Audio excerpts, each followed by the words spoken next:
الحمد للہ وکفی وسلام علی عبادہ الذین اصطفی اما بعد۔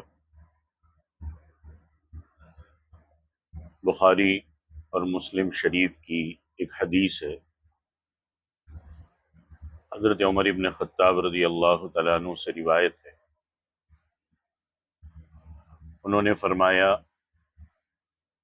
کہ رسول اللہ صلی اللہ علیہ وسلم نے فرمایا کہ اعمال کا دار و مدار صرف نیت پر ہے، اور آدمی کو وہی کچھ ملے گا جس کی اس نے نیت کی ہوگی۔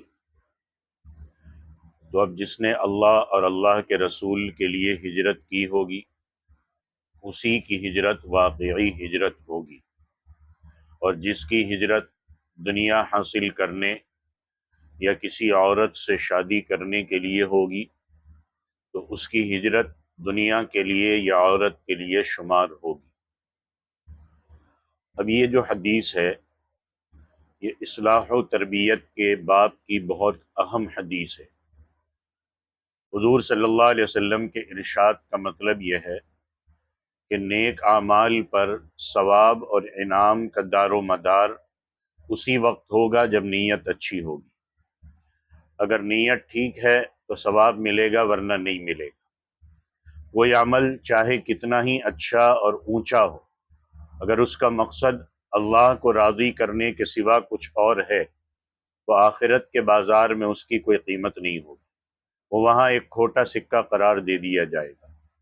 اس حقیقت کو آپ صلی اللہ علیہ وسلم نے ہجرت کی مثال دے کر واضح فرمایا کہ دیکھو، ہجرت یہ کتنا بڑا نیکی کا کام ہے، لیکن اگر اس کا مقصد اللہ کی رضا نہیں ہے، اگر نیت اللہ کی رضا کے سوا کچھ اور ہے، تو آخرت میں نہ صرف یہ کہ ثواب اور انعام سے محرومی اس کے حصے میں آئے گی، بلکہ تعجب نہیں کہ الٹا جعل سازی اور فریب کاری کا مقدمہ قائم ہو جائے۔ اس لیے کسی بھی اعمال کو کرنے سے پہلے ہم اپنی نیت کو پاک کر لیں اور درست کر لیں۔ جزاکم اللہ خیرا۔ السلام علیکم ورحمۃ اللہ وبرکاتہ۔